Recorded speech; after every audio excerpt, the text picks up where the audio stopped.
morning, ladies and gentlemen. Welcome back to Chukitable Media. I want to bring to you the reaction of concerned citizens of Nigeria over the interview Professor Wole Soyinka granted somewhere in his house. It has been a very rough tide. Really. During the interview, Professor Wole Soyinka dragged Peter Obi and the Obedient.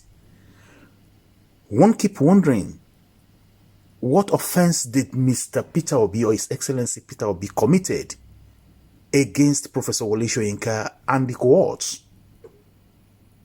The rest of the cabal.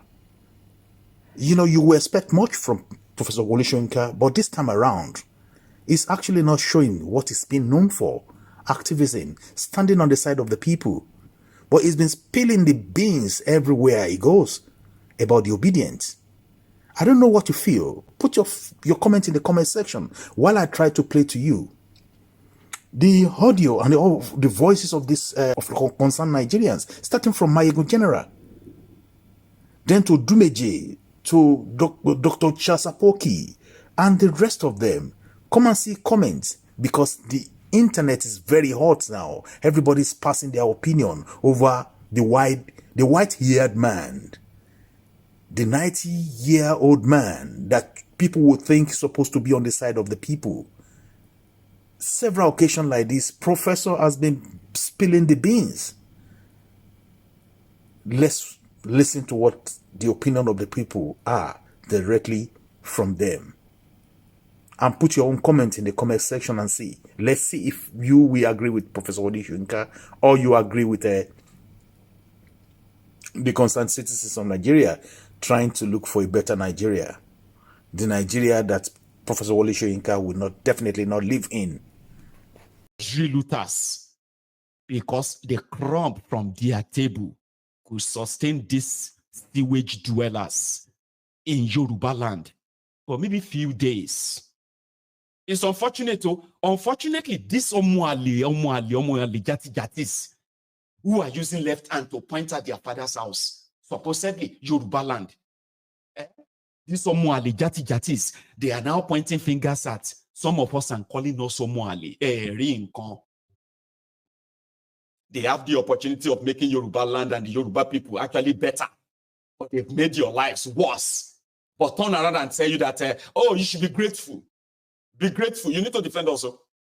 And then you turn around and begin to call your fellow brothers and sisters Omuali for these criminals. One by one. Shami. And that is why Soyinka and his fellow travelers, his son, Olaokun, was our Commissioner of Health in Ogun State, Olori Bueda. There is no anything to point out and say improved healthcare in Ogun State by the son of Soyinka. But I'm not going to hold him. I'm not going to hold it against him. His son, Olaokun, will speak. His daughter, who has been jumping from one political appointment or the other, first political appointment from Rivers State, maybe from Ogun State, Amechi placed him on salary in Rivers State money. Yeah. When Amechi was done, Amechi went to Abuja, Aregbesola grabbed her, gave her another appointment. His daughter is a thief. And I'm not making this up because I don't like him anymore, okay? I am telling you facts. Things that you can easily look into and say, no wonder. But Mr. Charles, I'll leave you to speak your mind because other people have been reacting too. Listen to this. I am your friend, Dr. Charles Apoki. Professor Wole Soyinka goofed.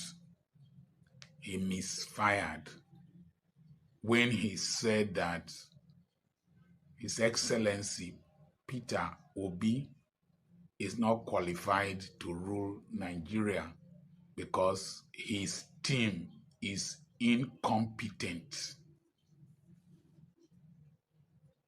I respect him as a Nobel laureate, but he is living in the past.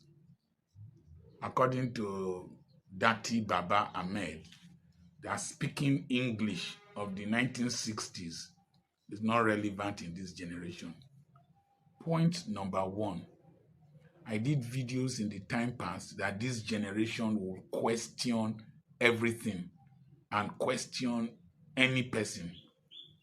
This generation, the Bible says, do not touch my anointed and do my prophet no harm. Touch is Touch in that place.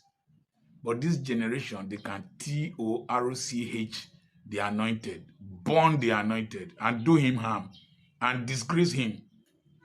They don't fear any person because they've been pushed to the wall. They've been frustrated by the inadequacies and stupidity of my generation. So they don't have respect for any of us.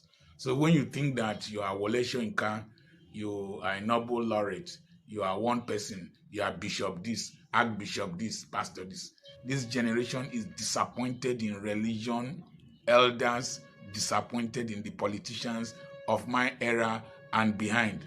So don't sit in a pedestal and think that you're a superstar. They will pull you down and tear you to shreds. We messed up. Point number two. Wole Soyinka should come to the political podium with clean hands.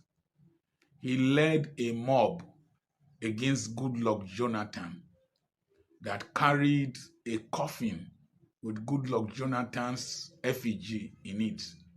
That contributed a great deal to the depression that Goodluck Jonathan's mother suffered and died. To see your son's coffin, Professor Wole Soyinka and some prominent religious leaders who are now quiet were in the forefront of that push against Goodluck Jonathan.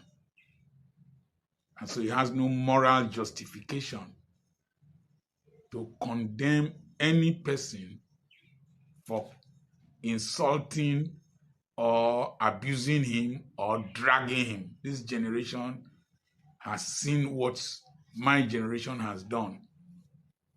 Point number three. Professor Wole Soyinka is the founder of the Pirates Confraternity. I happen to have classmates, friends, neighbors, and associates in that confraternity. I have spoken in their Barracuda feasts.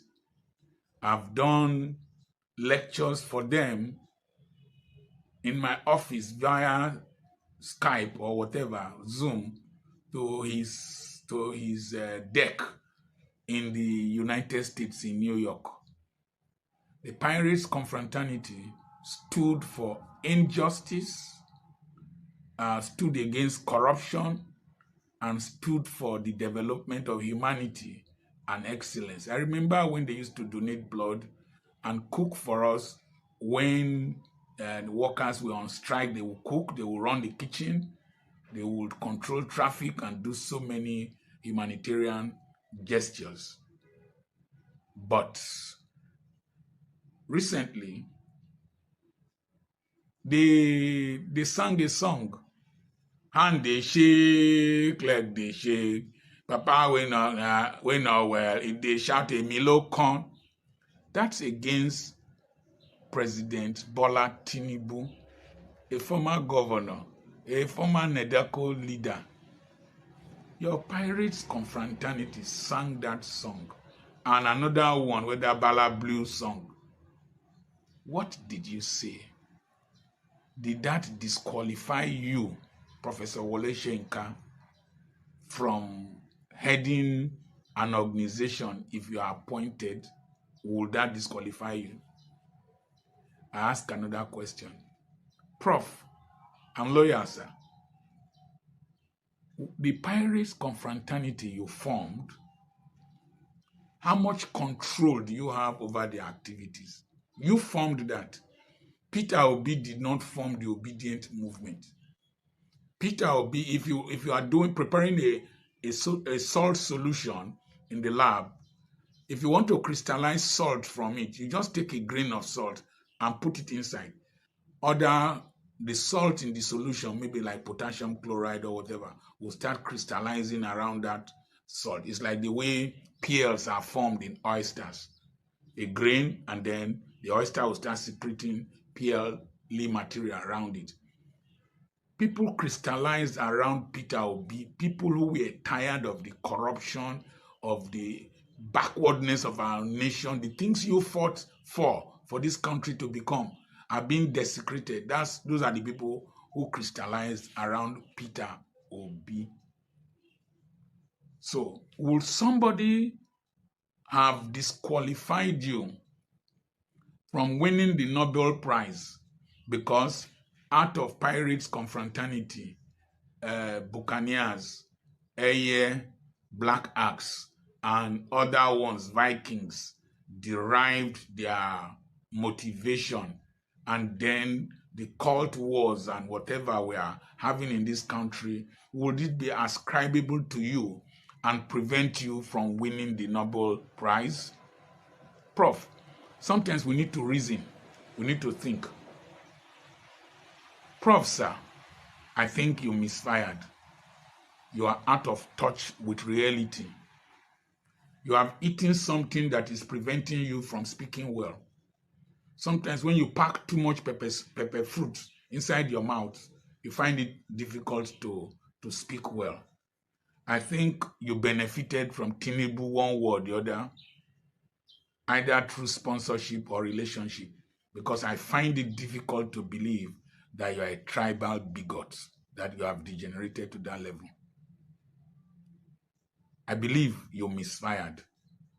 Prof, this generation, social media, they abuse any person. Social media is a public toilet. If you can't bear the stench, behave like Tinubu that does not watch social media. And you must be very careful what you comment and what you say. Prof, you misfired.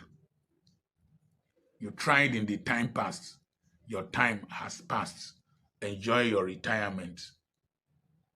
Even me talking, I'm extremely careful, because what is coming up next is not just the anger of abuse. When these Nigerians, these poor Nigerians, are pushed to the wall, they will fight back. Remember the way they looted warehouses filled with palliatives. What is coming up next, if this country does not improve in the next 3 years, is going to be more than, let's leave it.